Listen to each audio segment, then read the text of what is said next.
Bonjour à tous, aujourd'hui j'ai interviewé Eve. Nous nous sommes retrouvés dans le golfe du Morbihan, autour d'une table de chêne, entourée d'arbres et d'oiseaux, le soleil tapant le visage. Ne faites pas attention au craquement, au gazouillement des oiseaux autour de nous. Profitez simplement du podcast. I have good news for you. Les temps sont durs pour les rêveurs. C'est aussi malsain que d'écouter les Beatles sans boule qui est. Je nage dans le bonheur. Voici les Forkless. Voici les Forkless. Voici les Forkless. Voici les Forkless.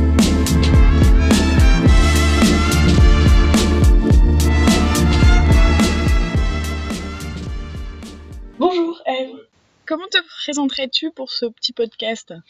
J'ai 22 ans, j'ai grandi à Paris, je baroude un peu et je vis un peu partout en ce moment. Je me présenterai en disant que je suis quelqu'un de profondément heureux ou en tout cas à la recherche permanente de mon bonheur intérieur et que ce bonheur intérieur passe entre autres par un effort de bienveillance envers le monde qui m'entoure et un engagement pour ce monde et cette humanité en laquelle je crois tant. Parce que je crois qu'il y a toujours des solutions pour avancer vers un monde meilleur. Quel est le dernier petit moment où tu t'es sentie heureuse ? Je me suis sentie heureuse hier soir, quand j'étais en vacances avec tous mes copains en Bretagne. C'est un bonheur simple, un bonheur du moment présent. Cette espèce de moment où tu t'arrêtes sur ce qui t'arrive et tu te rends compte qu'il y a tellement tout qui va et que c'est tellement une grande chance d'être entouré des gens que t'aimes et d'entendre tout le monde rire et que tu ris profondément et t'en faire mal aux côtes. Et ça, c'est mon dernier moment de bonheur. Est-ce qu'il y a un lieu où tu peux être toi-même et heureuse ? Alors, moi, un lieu que j'apprécie beaucoup, énormément, c'est le Zimbabwe. Alors, d'abord, le Zimbabwe dans son ensemble parce que j'ai vécu pas mal là-bas, parce que j'ai monté une association là-bas il y a 4 ans. Donc, j'y allais tous les étés depuis 4 ans pendant 2 mois. Et là, je reviens d'un stage de plusieurs mois là-bas. Et c'est un endroit où je me sens vraiment bien parce que c'est là que j'ai appris à grandir pour moi-même. En dehors du regard des autres, à assumer mon individualité, à l'accepter et à l'aimer. Et parce que j'aime là-bas, j'aime le pays, je suis amoureuse de ce pays, de ses gens, de sa culture, de sa langue, de ses accents, de ses couleurs, de ses odeurs, de ses animaux, de tout, en fait. Et en quoi consiste ton association ? Alors, mon association, elle s'appelle Sinamatela School. C'est une association qui s'occupe, on est parti d'une mission d'éducation au départ, donc dans un village de brousse, dans un parc national, le parc national de Hwange au Zimbabwe. Donc, on s'occupait, c'était une mission d'éducation autour de l'école primaire du village. Et après, on s'est étendu au domaine de la santé et de l'environnement. Donc, on a un vrai travail main dans la main avec la communauté locale pour travailler en fait au développement de ce village de manière assez large, mais vraiment avec eux plus que pour eux. Quelles étaient tes missions ? Alors c'est hyper varié parce que c'est une toute petite association, on est 2 permanents. Donc on a des supports extérieurs mais on est 2 permanents. Donc à l'année c'est de la com, de la récolte de fonds, monter des nouvelles idées, des projets qui peuvent tenir, estimer des budgets, ce genre de choses. Après sur place, nous on est H24 au village logé sur place. Le matin on a eu beaucoup de missions de travaux donc où là tu prends ton pinceau et tu te mets au boulot. Beaucoup de diplomatie aussi pour avoir des autorisations de faire ce qu'on a à faire. Travailler avec l'éducation nationale c'est pas toujours évident, sachant que si l'école veut qu'on bosse pour eux, c'est pas forcément le cas de tout le ministère zimbabwéen de l'éducation. Et voilà, après on a donné des cours aux enfants, beaucoup des jeux éducatifs, programme de parrainage, on a monté un potager, une infirmerie, ce genre de choses. Trop bien. Et est-ce qu'au Zimbabwe, il y a un lieu où tu prends du bon temps ? C'est à la fin un lieu à un moment précis, c'est-à-dire que c'est quand on est au village, le village de Sinamatela le soir, que la journée est finie, qu'on est heureux d'avoir fait ce qu'on a fait, qu'on est physiquement fatigué, parfois un peu psychologiquement aussi. On va dîner chez nos voisins C'est un vieux couple d'Anglais qu'on a adopté comme nos grands-parents aujourd'hui. Et Ils ont on quel vit âge? chez eux, ils ont 65 ans. Ils sont pas très vieux. C'est un couple d'Anglais qui a immigré au Zimbabwe il y a plus de 40 ans et ça fait 10 ans qu'ils habitent dans ce village. Et eux nous ont adoptés comme leurs petits-enfants aussi à 1000%. Et il y a ce moment où on est chez eux le soir, il fait nuit noire. Il y a plein d'étoiles, on voit la Voie lactée, la Croix du Sud, on entend les animaux qui marchent dans la savane, et il y a Steve qui nous explique dès qu'il y a un rugissement de lion à combien de kilomètres c'est, et qui connaît tout, et on entend sa voix avec son accent anglais qui est tellement pur, et Sue qui fait trop attention à nous, qui nous fait nos petits repas et tout, et on partage un vrai moment complètement simple et qui a aucun enjeu. Et c'est ça qui fait la beauté de ce moment, c'est sa simplicité en fait. Et l'affection humaine entre nous. Mais ouais. Est-ce qu'il y a un voyage qui t'a marqué? Alors j'ai de la chance parce que j'ai fait beaucoup de voyages pour mon âge et ils m'ont tous marqué quelque part. 2 gros voyages qui m'ont marqué, c'est le Canada et le Zimbabwe, parce que c'est aussi les 2 endroits où je suis restée le plus longtemps, qui étaient plus que des voyages, qui étaient un peu des expériences à l'étranger peut-être. Des moments de vie Ouais, des moments de de découverte. vie, des moments de vie. Le Zimbabwe, beaucoup par rapport à moi-même, c'est un peu ce que je disais tout à l'heure. C'est vraiment cette capacité de réussir à grandir intérieurement de manière complètement autonome. De pas grandir parce que c'est le moment de grandir dans le lieu où tu évolues ou parce que ton entourage grandit. Tu grandis parce que tu découvres en fait qui t'es et ce que tu veux faire. Et c'est ça qui était fort au Zimbabwe, c'est que en fait je faisais ce que j'aimais faire et je le savais pas avant en fait. T'as trouvé un peu une vocation C'est ça, c'est vraiment une vocation. Parce que quand j'y suis allée la première fois, c'était vraiment à l'aventure, quoi. Découverte. Je savais pas du tout dans quoi je me lançais, il n'y avait pas encore d'association, je connaissais rien, j'étais jamais allée en Afrique australe et tout ça. Et en fait, c'est vraiment cette vocation dont le voyage fait partie. En fait, le voyage fait profondément partie de ma vocation. Donc ça, c'était important. Et le Canada, parce qu'au Canada, j'ai appris les bienfaits de la solitude. C'est-à-dire que la solitude, c'était un concept très très lointain pour moi. J'avais beaucoup de mal à être toute seule, à faire face à moi-même. C'est pas vraiment significatif dans ma lettre profonde, mais je me rendais pas compte que ça pouvait être intéressant ou utile ou faire du bien. Et vraiment, je suis arrivée, je savais pas quoi. Moi, je croyais que ça allait se faire parce que, en fait, dans mon image, immédiatement, il y avait des gens dans mon expérience, quoi. Pour moi, j'arrivais, paf, je rencontrais des gens, paf, il y avait des soirées, paf, il y avait des trucs. Et c'était toujours comme ça. Je viens d'une famille nombreuse où il y a toujours du monde à la maison, il y a toujours des gens qui passent, j'ai plein de cercles d'amis différents, je fais plein de trucs tout le temps. Donc en fait, je suis jamais toute seule, même si j'avais quand même conscience de cette difficulté que j'avais à être seule.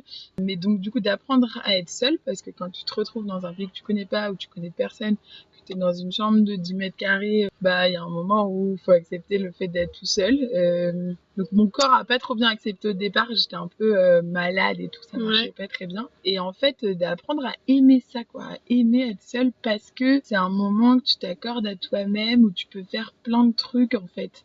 Moi je croyais que quand t'étais toute seule, tu t'ennuyais, quoi. Oui, Et alors que fait, non. Pas forcément. T'as découvert des activités que tu pouvais faire toute seule? C'est même pas des activités précises, mais même le fait d'avoir une journée par exemple où t'as pas de programme dans ta journée. Une journée où tu te réveilles et à part peut-être un cours dans l'après-midi, t'as rien d'autre, t'as pas de rendez-vous prévu, tu connais à peu près personne, donc tu sais qu'a priori tu vas pas avoir un rendez-vous avec quelqu'un. Et juste, c'est un sentiment de liberté intense parce que tu te réveilles. Bon, déjà, tu te réveilles à l'heure que tu veux.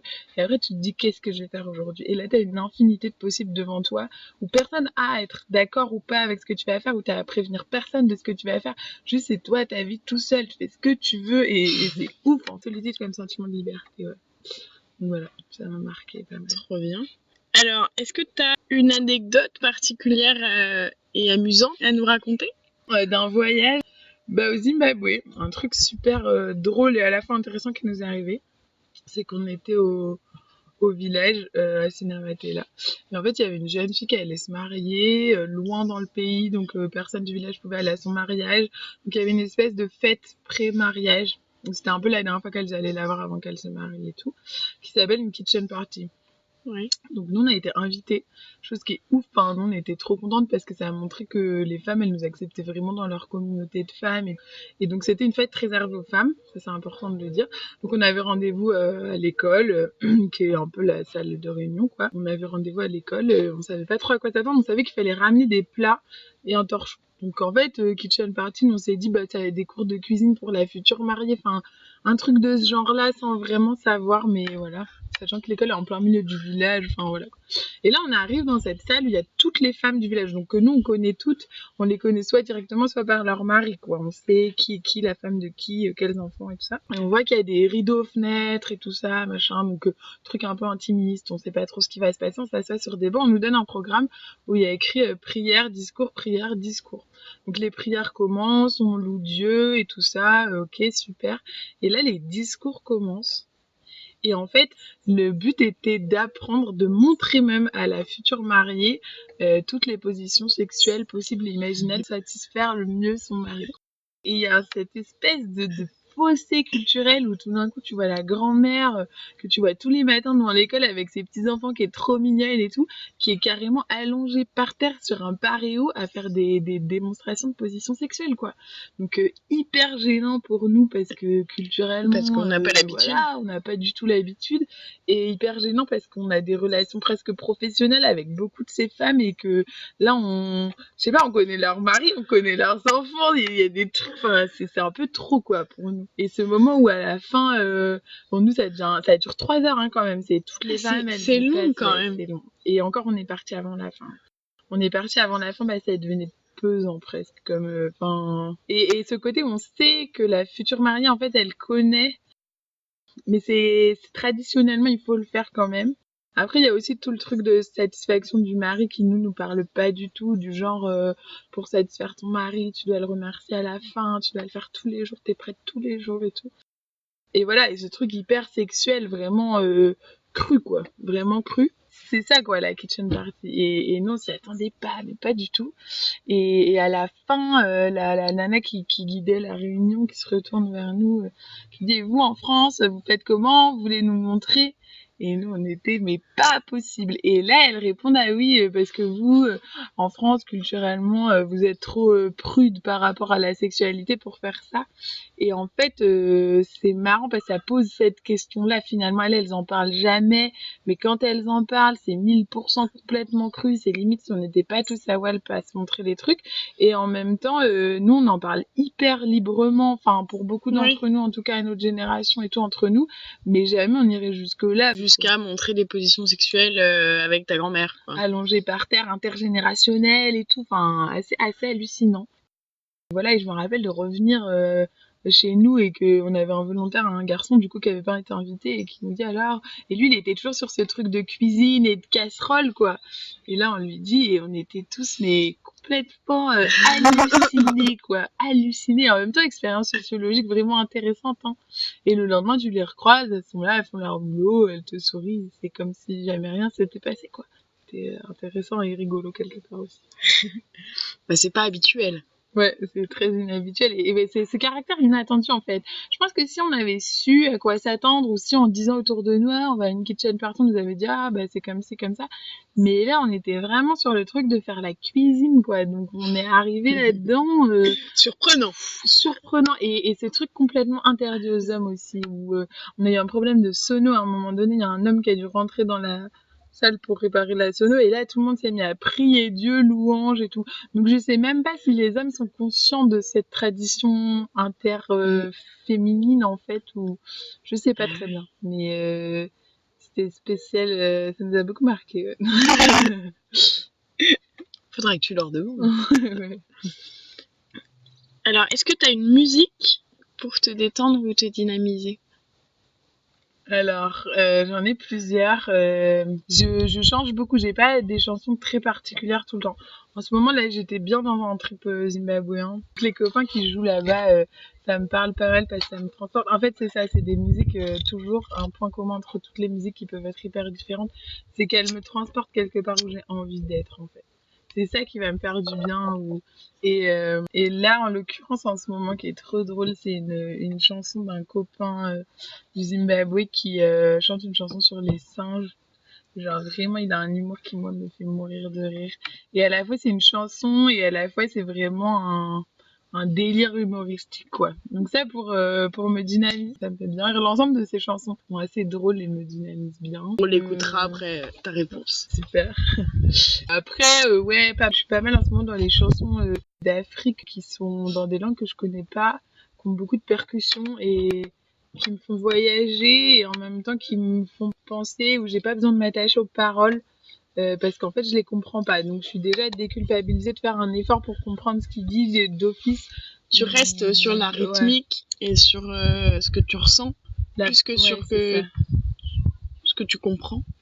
La parole est une musique du coup parce qu'en fait comme elle a plus un sens, elle est musique et donc sur ça c'est une mélodie. Ouais, c'est une mélodie. Et donc ça, j'ai Oliver Mtukudzi qui est hyper connu, mais que j'ai découvert il y a pas longtemps, que j'aime bien. C'est à bout de Victor Démé, c'est une chanson que j'adore. Enfin voilà, un peu percu. Qui est plus calme. Qui est plus calme, ouais. Plus méditatif, un peu, ça m'accompagne, ça m'apaise, plus apaisante, je dirais. Plus apaisante. Voici donc un extrait de Baboos and Monkeys, Black Mamba Man. One day my friend asked me if I could catch a monkey. Said there's many ways to do, my friend. He said, could I do it? I said I would run through it. Here's a few methods I recommend. But it's baboons and monkeys. I know how to catch these. Searching for new thrills. That's how I acquire these skills. Baboons and monkeys. I know how to catch these. Searching for new thrills. That's how I acquire these skills. The first method ain't designed to kill. All you need is a big anthill located close to a water hole where you know the monkeys will go. Then you wanna make a small hole in the side, 4 inches deep, 2 inches wide, so the ape can barely fit his hand inside. The next thing you want is a pumpkin. You want the stuff that is within the seeds you're looking for. Spread them all around, spread them on the ground, put them in the air, throw them in your hair, put your hands up like you just don't care. Hey, hey, hey, hey, hey. Sorry, I got a bit carried away there. Back to what I was trying to say about how to teach and catch monkeys all day. Can I proceed, if I may?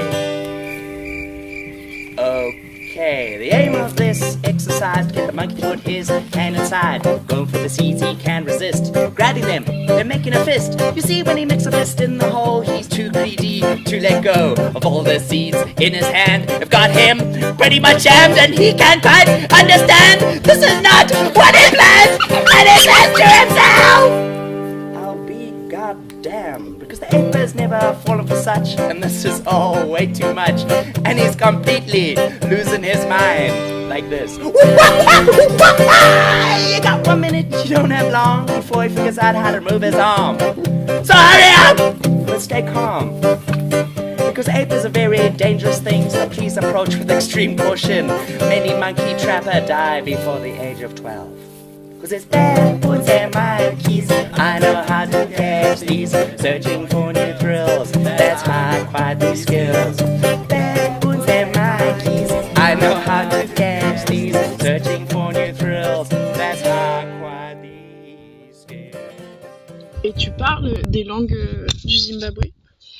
Ça serait beaucoup dire que je les parle. J'étais avec ma copine Bertie qui a fait l'ASSO avec moi, qui est meilleure que moi en langue très clairement et qui a beaucoup plus pratiqué et fait plus d'efforts aussi que moi, hein, soyons très honnêtes. Moi j'ai un peu ce défaut j'adorerais parler mais l'effort pour le faire ça se délite vite en fait. Et donc voilà, on parle un peu, déjà de parler un tout petit peu c'est déjà un gros impact dans nos relations sur place, de voir que ça apporte plus pour les relations humaines et avec professionnelles du coup. Professionnellement, ouais, clairement plus, parce que c'est quand même, en fait, eux, ils ont leur langue, la première langue officielle du Zimbabwe, c'est l'anglais. Donc, personne professionnellement a besoin de faire un autre effort que l'anglais, parce que l'anglais, c'est la base, quoi, vraiment la base. Donc, eux, ils sont habitués à travailler en anglais tout le temps. Et quand ils voient que tu parles quelques mots de Ndebele ou de Shona, Il y a vraiment autre chose qui se met en place, quoi. Enfin, ça les fait rire vachement, ça les fait rire. Parce qu'en plus, en NDBL, il y a plein de sons que nous, on a, enfin, qui sont des clicking sounds, en fait, où t'as des lettres ensemble, elles font un son. Au lieu de, par exemple, t'as des mots, on a un enfant au village qui s'appelle Mbani.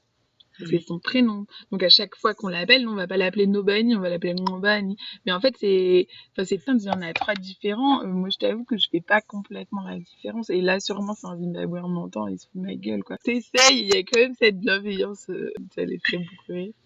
Et ouais, donc un peu d'NDBL, parce qu'on est dans une province NDBL. Donc on est plus parti sur le NDBL. Après, on a eu pas mal de copains Shona pendant notre stage là, donc un peu de Shona. J'aimerais bien. J'ai reçu un dictionnaire de NDBL anglais. Trop bien. Donc, ouais, mais je ne regarde pas assez encore. Mais ça viendra. Ça viendra quand tu partiras habiter là-bas. Voilà, c'est ça. Quand je partirai habiter là-bas en vélo, ce sera cool. Est-ce que tu as une Madeleine de Proust? Madeleine de Proust. Madeleine de Proust, j'en ai plein. Sûrement plein, en fait. C'est des petits flashs. J'en ai pas un précis qui me vient comme ça, mais je sais que je marche beaucoup au son et aux odeurs un peu, mais beaucoup au son des voix, en fait. Par exemple, des gens que je connais, en fait, je connais leur voix et tout, mais le moment où je l'entends, tout d'un coup, ça me rappelle tout un aspect de mon enfance. Je vais pas dire toute mon enfance globale, parce que c'est vraiment juste un aspect selon l'aspect auquel cette personne est liée. Mais là, récemment, j'ai revu un vieux pote de mon papa que j'avais pas vu depuis une éternité. Et en fait, bon, je l'aurais reconnu physiquement, mais sa voix, quoi. Enfin, je serais arrivée, papa en téléphone haut-parleur avec lui, je savais que c'était lui, quoi. Vraiment, c'était sa voix. Et à la fois, j'étais toute petite fille et à la fois, il y avait cette espèce de bienveillance qui était liée à la paternité un peu, mais enfin, Oui. et ça arrive avec plein de copines de maman qui viennent aussi. Quand j'entends leur voix, tout d'un coup, elles sont liées. Je sais pas comment expliquer très À des précisément, instants mais- particuliers de ton enfance? Ouais. Mais qu'en même temps, je pourrais pas complètement pointer le doigt dessus, c'est des ambiances d'enfance. C'est-à-dire que, par exemple, ma maman, elle a plein de cercles de potes différents, bah, les voix de tel cercle vont me ramener dans moi, enfant, dans ce cercle de potes-là, quoi. Et du coup, à comment ma maman, elle était dans ce cercle de potes-là par rapport à l'autre. Enfin, il y a tout un truc. Et du regard qu'on portait sur moi en tant que petite fille, et les voix des gens, ça marche vachement bien. Après, des odeurs un peu. J'en ai pas spécialement qui me viennent là, mais quand on arrive dans une vieille maison, on n'a pas été depuis longtemps, t'as vraiment l'odeur qui porte toutes les années qui t'ont vu passer dans cette maison. L'odeur du feu de bois, c'est une odeur forte dans mes souvenirs parce que c'est pas l'enfance, mais il y a un côté très rassurant si un peu enfance quand même, on part en vacances avec mes parents. C'est les vacances, on est qu'en famille, c'est le bonheur, on fait un feu dans la cheminée, c'est le feu de bois. Tu rentres au collège, tu sens la saucisse grillée, mais tu sais que c'était les vacances. Et voilà. Et je pouvais garder un billet de feu de bois pendant plusieurs jours pour me sentir toujours en vacances. C'est hyper mignon. Alors, est-ce que tu as une passion dans la vie? J'aimerais répondre à cette question que j'en ai plein. J'aimerais, ouais, je crois que je suis quelqu'un d'assez passionné, de manière générale. J'ai grandi baignée dans les activités manuelles, mais après j'ai une formation qui a en plus accentué ce truc où je suis hyper pluridisciplinaire, donc c'est pas Comment tu décrirais ta formation?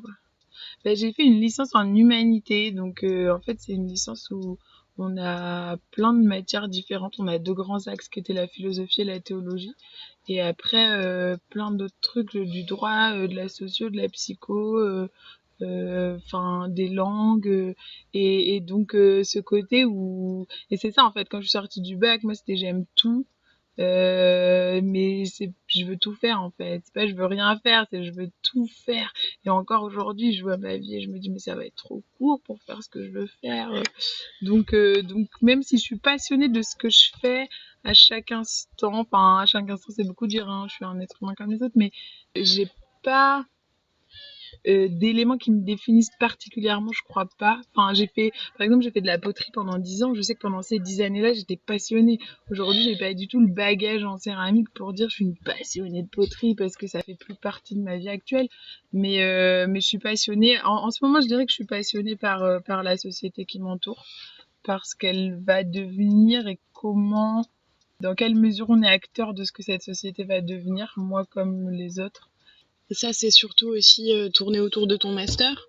Ouais, de mon master, je suis en master de solidarité internationale. Donc moi, je veux bosser, en tout cas au début, dans l'humanitaire de terrain et de chercher des solutions en prenant aussi mesure des risques. L'humanitaire, c'est quand même un milieu qui est hyper controversé par rapport au pouvoir politique, à l'assistanat, à l'argent qui est envoyé dans des pays qui arrivent jamais là où on voudrait qu'il arrive. Enfin, c'est un vrai sac de nœuds, l'humanitaire, c'est vraiment un sac de nœuds. Et plus j'avance dans ma connaissance du milieu, pire c'est. Et en même temps, plus ça me donne envie d'y aller à fond. J'ai l'audace peut-être de croire que rien n'est immuable et qu'il y a quelque chose à faire par rapport à ça. Donc je suis assez passionnée de ça. Et étonnamment, même des jeux politiques et tout, qui étaient comme beaucoup sûrement un truc... quand j'étais môme, ou même ado, c'était un truc, de toute façon, c'est tous des cons. Mais non, en fait, c'est passionnant de voir, parce que c'est en mesurant même les choses qu'on aime moins, qu'on est capable de savoir où est-ce qu'on peut agir, comment on peut agir, ce qui est faisable, possible et tout ça. Donc je suis très encore dans cette mesure des choses par rapport au monde pour définir un peu dans quoi moi je pourrais être utile là-dedans, où je me sentirais bien et que je serais utile en fait. C'est un mix des deux parce que je suis pas sacrificielle, hein, j'ai pas envie de me lancer dans un truc, je vais sauver le monde, moi je m'en fous de moi-même et tout. C'est vraiment de pouvoir lier les deux épanouissements, quoi, l'épanouissement du monde et mon épanouissement. Trop bien. Alors, est-ce que tu fais du sport? Est-ce que pour toi, le bien-être passe par le sport? Le bien-être passe par le sport, oui, dans le sens où s'il y a plein de jours d'affilée où je fais pas de sport, mais c'est plein de jours, moi je suis pas 3 jours j'ai pas fait de sport, c'est vraiment genre s'il y a des mois entiers où j'ai pratiquement pas de sport, je sais que mon corps, je vais sentir qu'il va moins bien. Donc je pense que le bien-être passe par le sport. Il faut vraiment bouger quotidiennement. Après, en dehors du fait que je suis tout le temps en retard et que je cours systématiquement pour arriver d'un point A à un point B, j'utilise le vélo comme mode de déplacement. Et ça, c'est un sport qui me va bien. Ben, c'est pas très intensif parce que ça peut être des très courtes distances, mais j'aime bien parce que c'est c'est très utilitariste comme définition, mais c'est un mode de transport qui sert à quelque chose. Enfin, c'est un sport qui me sert à quelque chose, c'est-à-dire que dans moi, ma conception du temps dans une journée, il y a absolument pas un moment où j'ai envie d'arrêter tout pour aller dans une salle ou même pour aller courir, faire un jogging pour courir. En fait, le sport n'est pas un but en soi. J'arrive pas à voir le sport pour moi comme un but en soi, mais le vélo, ouais, c'est un sentiment de liberté. Donc ça, c'est important pour moi. Et le côté un peu aussi, ça a toujours existé quelque part. Enfin, pas toujours, mais c'est un vieux moyen de locomotion, quoi, le vélo. Voilà, il y a un truc et qui peut être un vrai sport hein, quand tu vas à Montmartre en vélo depuis le sud de Paris, tu douilles, hein. Et ouais, c'est un sport que j'aime bien. Par rapport à ce que tu disais, quelle est la relation avec ton corps et ses changements? C'est une question qui tombe à point nommé parce que ça a beaucoup changé récemment. J'ai eu du mal longtemps à accepter mon corps. En fait, j'ai un peu nié ma puberté quelque part. J'ai pas de traumatisme du tout de cette période de puberté, mais j'ai pas non plus de souvenirs précis. Enfin, je m'en rappelle pas très bien. Et il y avait un côté où longtemps je me suis dit en fait c'était un non-événement dans ma vie. Et en fait, je crois qu'il a été plus nié que autre chose. Que accepté. Voilà. Après, j'étais pas non plus le prototype de la fille qui a une poitrine et qui met des pulls énormes pour pas qu'on voit sa poitrine. Enfin, c'était pas ça non plus, mais c'était un peu, je m'en occupe pas quoi. C'est la vie, c'est comme ça. Je fais pas gaffe, j'en sais rien quoi. Les règles, tout ça, c'est pas un truc qui m'a beaucoup marqué. Il y a forcément une rupture quelque part parce que il y avait une espèce de mépris de mon image par mon corps en fait. j'étais tellement autre chose que mon corps n'avait plus d'importance. Tu séparais beaucoup ton esprit et ton corps. Ouais, hyper séparé en fait. Le corps, un peu comme un élément qu'on m'a donné, dont je suis absolument pas responsable. Voilà, et mon esprit, j'en suis responsable, je peux le faire grandir, le faire l'arroser, je fais ce que je veux. Mais mon corps, bah, il est comme ça, il est comme ça. Chose qui change pas mal aujourd'hui, par notamment les compliments des gens qui m'entourent. Ça, c'est vraiment un truc fort. Je sais pas pourquoi. Peut-être, en fait, je pense pas qu'il y en a plus qu'avant. Je pense que je les écoute et que je les reçois plus qu'avant. Qu'avant, c'était c'était conclu par un petit rire, un peu. En fait, ça rentrait par une oreille, ça sortait par l'autre. Aujourd'hui, je le prends vraiment parce que je me rends compte que je peux pas. Enfin, que j'aime la diversité du monde de manière autant dans l'esprit que dans le corps en fait et moi j'adore voir qu'on est tous différents physiquement et tout ça et que si je veux être bienveillante envers les autres il faut que ça passe par une bienveillance envers moi-même.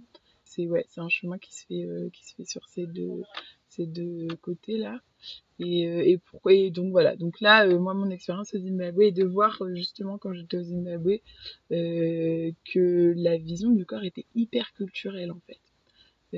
Bon, à part après, y a pas de problème de santé et tout, donc ça marche pas dans moi, mon image du corps, j'ai jamais de problème de santé. Mais vraiment de voir en tant que femme, dans des situations de séduction, des trucs comme ça, de voir que les repères sont pas du tout les mêmes et que, en fait, finalement, tout ça, c'est important.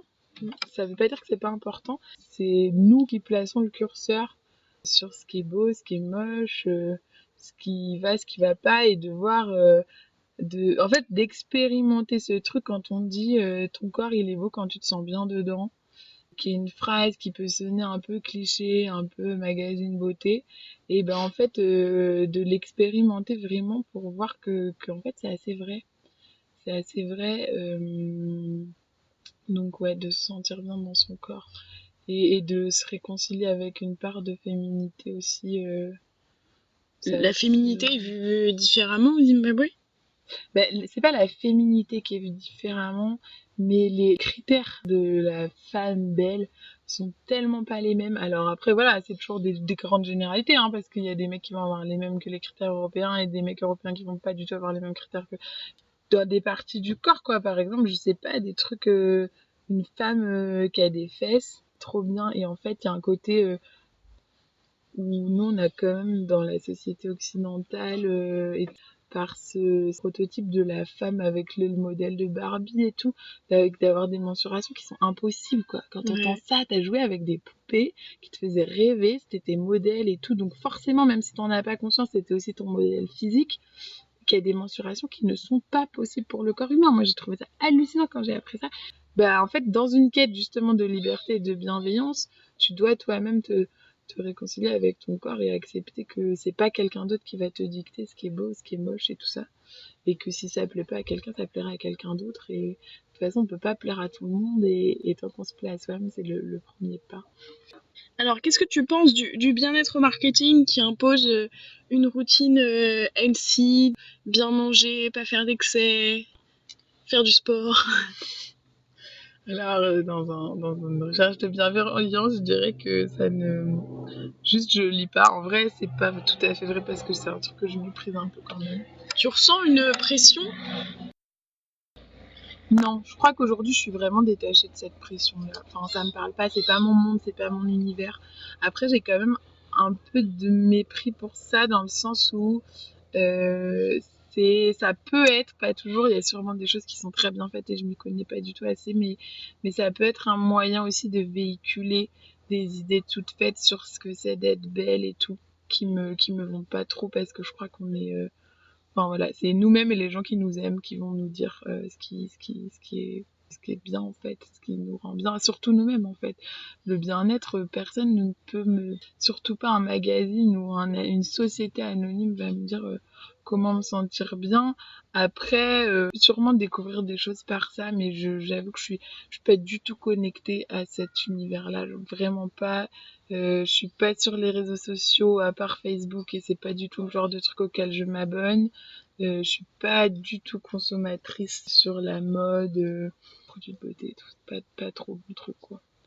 Mais voilà, je suis dans une famille de 4 filles où je vois passer plein de trucs et il y a des trucs qui sont chouettes, qui sont rigolos, qui sont machins, hein, mais ça fait pas partie de mes choses qui m'importent. Malgré ça, est-ce que tu t'es fait un achat bien-être récemment? Je crois que mon dernier achat bien-être, c'était la robe que j'ai achetée pour le mariage de ma sœur, qui est un achat bien-être un peu paradoxal. Alors, il faut savoir que moi, j'achète absolument jamais de vêtements. C'est-à-dire vraiment jamais. C'est-à-dire que parfois, j'ai des t-shirts qui sont tellement pourris que ma mère a honte que je sors dans la rue comme ça, donc elle va m'en acheter, quoi. Mais avant ça, voilà, aujourd'hui, on est plein et tout ça parce que j'ai une maman qui est super et qui fait attention à ce genre de trucs. Moi, toute seule, clairement pas. Ça fait pas partie de mes dépenses et de ce que je vais faire. Donc voilà. Et en fait, cette robe que j'ai fait faire pour le mariage de ma sœur, donc était une robe sur mesure que j'ai fait faire au marché de Victoria Falls. Et déjà, pour moi, la notion de sur mesure, en fait, ça faisait me rappeler que je venais quand même de loin. Parce que dans le sur mesure, ça peut paraître loin pour certains, mais il y a une relation au corps qui est forte, en fait. Et puis là, t'es dans un marché public où il y a tout le monde autour et tout. Bon, t'es pas du tout à poil, hein, t'es habillé, mais voilà, on prend tes mesures et tout ça. Et de choisir, en fait, un tissu, tout ça, qui serait bien sur moi, quoi. Donc, j'étais avec des copines et ce qui me va bien au teint, ce qui me va machin. Et c'est tellement pas... c'est tellement loin de ce que je suis habituée à faire que, en fait, je me suis pris au jeu. Et j'ai réussi à me prendre au jeu sans être bloquée en me disant il faut que je fasse cette robe parce que tous les jours j'appelle maman, elle me dit qu'il faut que je la fasse et puis parce que je saurais pas quand je serai en France et tout. Et non, en fait, je me suis dit bon ben quitte à le faire, que ce soit un moment sympa, et ça l'a été vraiment. Et c'était réussi, je crois, parce que le mariage n'étant pas passé, il y a quand même beaucoup de gens qui l'ont vu et qui l'ont trouvé super, et moi je me trouve super dedans, en fait. C'était un achat bien-être quelque part. Est-ce que tu as une routine bien-être particulière, des rituels? Je crois pas que j'ai des rituels bien-être. Moi, ce qui me fait du bien, si je vais pas bien, ça va être de voir des gens. Alors maintenant, ça peut être de prendre du temps pour moi. Peut-être ce qui me parle le plus, en fait, ce serait d'avoir un lien à la nature que j'essayerais de retrouver quotidiennement. Donc, on peut parler de routine dans le sens où ça m'importe tous les jours qui passent. Ça serait sûrement ça. Après, le lien à la nature est important pour toi? Il l'est devenu. Enfin, il a sûrement toujours été, mais il a été un peu perdu en cours de route. J'ai grandi en plein Paris, enfant des villes. Après, j'ai eu de la chance d'avoir une famille par laquelle je suis beaucoup sortie de Paris, hein, très facilement. On a fait des week-ends à la campagne et tout, mais ou en voyage et ailleurs. Mais le fait d'avoir vécu, c'est les 2 grosses expériences Canada-Zimbabwe qui se sont enchaînées. Il y a 2 ans, j'ai fait enchaînement de mes 2 mois au Zimbabwe et 4-5 au Canada. Et en fait, j'ai passé vraiment plus de 6 mois dans des grands espaces. J'étais dans une résidence au Canada où j'étais dans un parc, en fait, en permanence. Et après, quand il faisait moins 27 et il y avait je sais pas combien de centimètres de neige, et tous les jours, en fait, enfin, tu vas chercher les pentes, et c'est un lien à la nature, la neige, quelque part. Et elles font pas parce qu'en fait, elle est sur des pelouses, dans des arbres, tout le temps. Tu traverses des petits bois pour aller à ton bâtiment de cours, t'as le fleuve Saint-Laurent, c'est une petite ville Québec, donc j'avais vraiment ce lien à la nature. Et au Zimbabwe, dans le village, on est en plein milieu d'un parc national protégé. Donc ce lien à la nature, j'ai découvert, en fait, à quel point il était important pour moi. Et aujourd'hui, j'ai vraiment besoin de le retrouver, ce qui est pas très facile à Paris.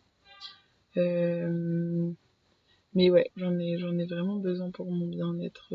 Je sais que quand ça fait trop longtemps... Avant, je le savais pas. Avant, j'arrivais à la campagne après plein de semaines à Paris et je me rendais compte en arrivant que c'était ça que je voulais. Maintenant, je suis capable de le dire à l'avance, de me dire en ce moment c'est ça que je veux, donc de faire en sorte que ça arrive et de partir un week-end. Et alors, le matin, quand tu te réveilles un peu brouillon, un peu l'esprit un peu chlasse, qu'est-ce que tu fais? Je snooze. Je me dis que, en fait, j'ai pas vraiment confiance en ma capacité à être de bonne humeur si je me réveille un peu chlasse. Et je vous souhaite pas d'être à mes côtés ce matin-là. Donc, je crois que la meilleure solution, c'est d'évaluer dans quelle mesure je peux me rendormir et les conséquences que ça peut avoir sur ma journée. Et à la fin, s'il y a plus que de moins, c'est que je peux snoozer. Alors, parfois, c'est pas possible, hein, mais est-ce que le fait de perdre 2 heures de cours, mais de gagner tout le reste de la journée en bonne humeur et en concentration, c'est pas mieux? Si j'estime que c'est mieux, je décale mon réveil et je me rendors. Alors, par rapport à ton travail, tes études, comment tu gères le stress? Je dirais bien mal, voire très mal. Non, je sais pas. En fait, il n'y a pas de mal ou de bien, peut-être. C'est juste une manière de gérer. Le stress peut me porter à être meilleure. Donc, je refuse pas le stress et même quelque part, inconsciemment, je le cherche. Tu cherches le stress, Je cherche le stress, ouais. c'est-à-dire? Je pense que je cherche le stress dans l'action de dernière minute. Quand on me donne sur un plateau d'argent tous les éléments possibles pour que ça se passe bien, calmement, sereinement et dans les temps, je vais réussir à trouver le petit truc qui envoie tout en l'air et qui fait que 10 jours avant, je suis en panique totale. Et le stress, c'est une pression qui me fait me bouger, en fait, vraiment, quand j'ai plus le choix, quoi. Parce que par rapport à ma vision du monde, j'aime avoir le choix et tout. Et ça m'énerve, en fait, hein. Je suis vraiment chiante, stressée, je suis très très chiante et j'en ai complètement conscience. Je n'ai pas encore trouvé de solution pour faire autrement. Donc pour l'instant, aux grandes dames de l'ensemble de ma famille, je fonctionne encore comme ça. Très dernière minute. Et ce qui est un peu frustrant parfois parce que je découvre, je suis très ce prototype étudiant qui découvre ses cours à la fin du semestre pendant qu'il révise ses partiels. Et parfois ça m'intéresse vraiment vachement, quoi. Et je me dis, waouh, j'aurais pu faire un truc de malade et tout. Mais en fait, j'ai fait un truc qui est passé, quoi. Et ça passe toujours, en fait. Ça passe toujours. J'ai jamais eu cette claque de la vie qui me dit, hey, aujourd'hui ça passe pas. Ça peut encore arriver avant la fin de l'été avec mon mémoire, mais je suis encore confiante. Et j'ai que 5 mois et demi de retard après tout, donc tout est possible. J'ai plein d'exemples qui m'ont prouvé que c'était possible. Parfois, je me rassure un peu comme ça. Et j'augmente le truc, je suis tellement dans la merde, alors qu'en fait, je le suis pas encore tant que ça. Et s'il y a une ou deux personnes qui me disent ah ben moi c'était pareil, bah alors tranquillou pilou. Donc le moment de dernière minute, c'est comme ça que je gère le stress. Après, sur un stress pour les oraux et tout, je crois que l'entraînement, ça m'a beaucoup aidé. L'oral, moi, au moment du bac, c'était l'angoisse absolue, mais la terreur. Et là, pour le coup, ça me portait pas dans le bien. Et en fait, j'en ai fait énormément en licence. Et du coup, je gère vachement mieux l'oral. Donc, il y a ce côté de pratique qui est important.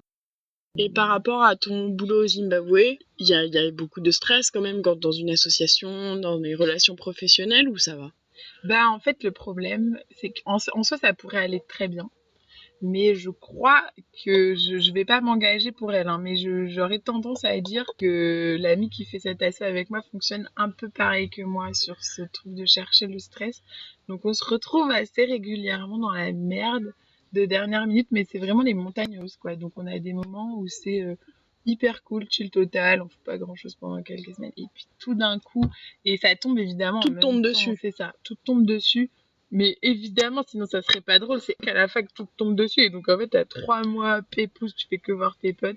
Puis là, t'as un mois où tu te dis, c'est pas possible, le monde est vraiment pourri, tout tombe en même temps. Alors qu'en fait, c'est juste toi qui as fait de la merde pendant 3 mois. Mais ouais, et je crois qu'on fonctionne un peu pareil. Donc on fonctionne un peu comme ça. Après, sur place, c'est pas très stressant quotidiennement. On a des petits coups de stress quand il y a un truc qui marche pas, mais c'est vraiment paisible, hein. C'est plus à la mode zimbabwéenne. Le rythme est vraiment changeant entre Paris et le Zimbabwe? Ouais, le rythme est carrément changeant. Ouais, carrément. Il y a un côté où c'est beaucoup moins grave, quoi. À Paris, mais ça joue pour nous aussi, hein. Mais les gens sont comme ça. À Paris, moi, il m'arrive des trucs qui n'ont aucune importance. C'est la fin du monde.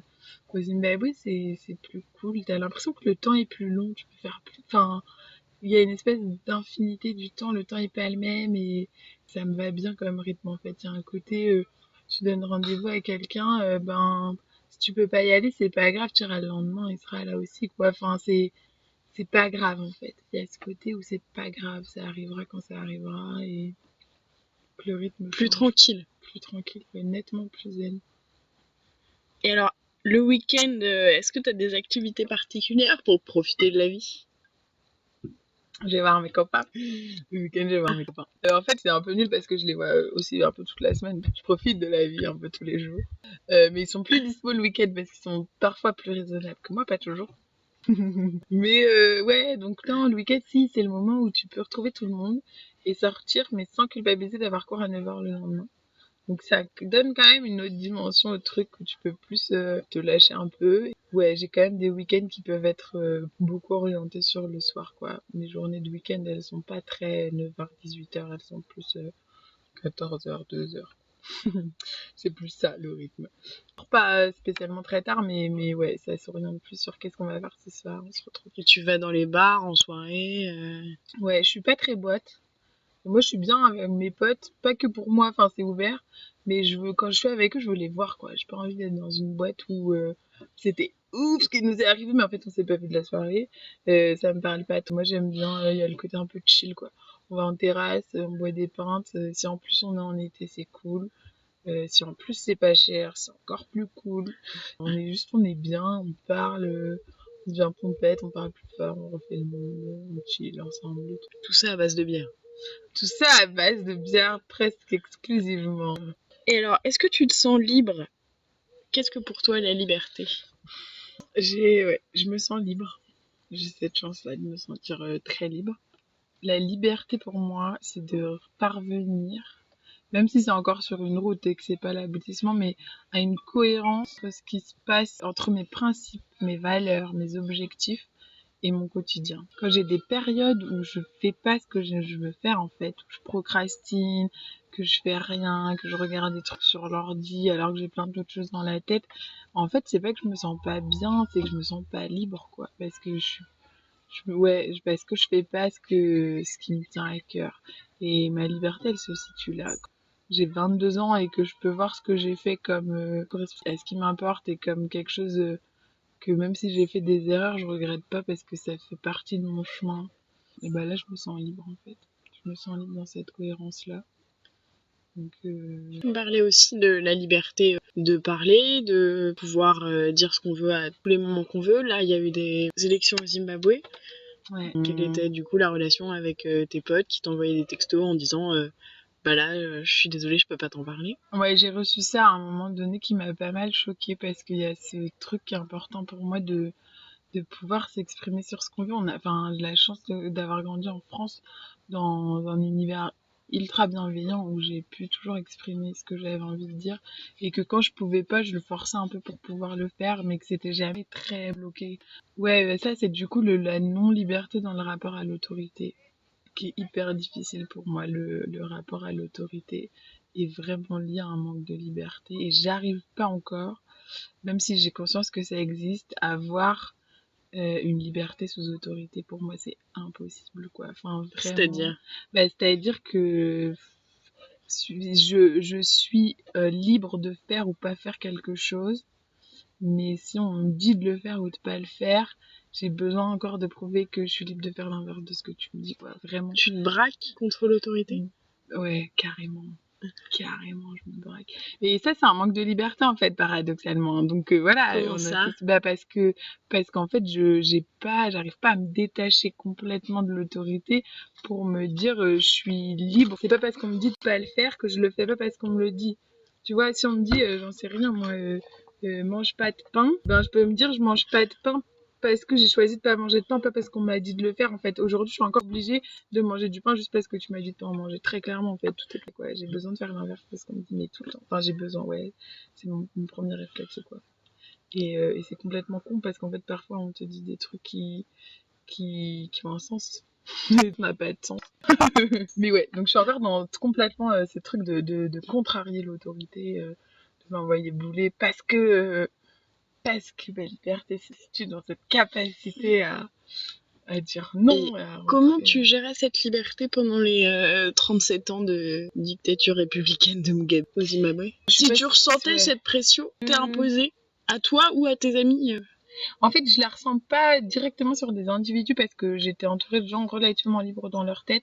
Au village, ils sont tellement à part, ils sont tellement paumés qu'ils font pas vraiment partie. Nous, on n'allait jamais à la capitale, donc on n'a pas vraiment senti cette espèce d'oppression. Et idéologiquement, le village de Sinamatela était pas oppressé par le régime de Mugabe. Après, ouais, il y avait quand même ce truc où il pouvait y avoir des espions, ou on avait, Des espions? ouais, il y avait au village des mecs qui venaient 6 mois qui étaient rangers envoyés. En fait, c'était des mecs envoyés par le parti pour voir qu'il n'y ait pas de mouvements d'opposition qui se mettent en place ou des trucs comme ça. Et donc qui, eux, étaient hyper bien situés parce qu'ils avaient plein d'avantages par le parti. Donc par rapport à notre boulot, nous, ça nous touchait directement dans le sens où on fait une liste des enfants les plus pauvres pour un programme de parrainage. L'espion, il va réussir à placer son enfant dedans, dans cette liste, et t'as pas le choix de dire oui ou non quelque part parce que c'est un pouvoir interne auquel tu peux pas faire face. Voilà, tu peux pas faire face. Mais du coup, à ce moment-là, d'accepter que tu pourrais y faire face en disant juste non, mais tu te mettrais dans une situation merdique, et du coup, d'accepter que de dire oui, ça puisse être une liberté pour faire autre chose. Et c'est un peu la question de diplomatie, quoi, de se dire je vais pas lui foncer dedans à ce type parce qu'il peut mettre ton projet en péril. Oui, il pourrait mettre le projet en péril, mais même s'il le pouvait pas, il peut servir le projet en fait. Et du coup, ça sera d'autant plus fort de contrer ce pouvoir que tu veux pas en mettant un gros projet en place plutôt que juste s'arrêter à la base de la base. Et ça, c'est un truc que j'ai appris au Zimbabwe parce que ouais, du coup, ça sortait un peu de dire non dès que t'es pas d'accord. Et là, t'apprends un peu la diplomatie. On n'y est pas encore tout à fait, ça avance. Après, j'ai pas senti, vraiment pas moi dans mes cercles d'oppression forte politique où je me sentais dans un pays complètement sous dictature. Je sais que ça existait et que ça existe, mais ça ne nous touchait pas directement. Et alors, qu'est-ce que pour toi bien vivre ? Dernière question de ce podcast. Qu'est-ce que pour moi bien vivre ? C'est vachement lié à cette question de liberté. C'est pas mettre de limites en fait. Mais quotidiennes. Alors c'est le bonheur immédiat un peu. C'est le côté très... je suis encore dans une période de ma vie où j'ai un côté très carpe diem qui est important pour moi. Alors je suis pas dans un truc permanent de me dire si je mourrais demain je regretterais ça, mais ça peut presque toucher à ça. Qui te fait plaisir sur le moment peut pas être regrettable quelque part. J'ai conscience que c'est pas tout à fait vrai. Comment ça ? Si on faisait tout le temps tout ce qui nous fait plaisir, j'en sais rien, sur ce moment-là, t'as envie de te prendre, ça me concerne pas, je prends un exemple un peu loin, mais t'as envie de te prendre un rail de coke, ça te fait plaisir, en fait, je sais que ça va quand même te faire, des conséquences merdiques, donc quelque part, c'est pas parce que ça te fait plaisir sur le moment que ça te fait du bien. Au quotidien, bon, moi, je suis pas dans des excès de ce stade-là, donc je prends pas des vrais risques, mais il y a ce truc fort et qui est encore un peu un rapport à l'autorité parce qu'on me dit que les petits plaisirs de la vie, c'est, j'en sais rien moi, manger du chocolat ou boire un peu trop d'alcool, c'est pas bien quelque part en fait de le faire. Ouais, mais moi ça me fait plaisir, donc allez vous faire foutre. Donc il y a ce truc un peu pour mon bien-être passe par là, de me rappeler en fait en permanence que je suis pas dépendante d'une autorité quelconque, autre que moi-même. Étape suivante, avoir de l'autorité envers soi-même. C'est dans le projet. Voilà, c'est en cours de réalisation. Super. Et merci beaucoup. Merci Camille. Puis à bientôt. À bientôt. Merci à tous pour votre écoute. Vous pouvez retrouver cet épisode sur iTunes, SoundCloud et YouTube. Et aussi suivre les aventures du podcast sur Instagram @lefortless.lepodcast et sur sa page Facebook Lefortless le podcast. Si vous voulez participer à l'émission, vous pouvez m'envoyer un mail à l'adresse suivante lefortless.lepodcast@gmail.com. Merci, à bientôt.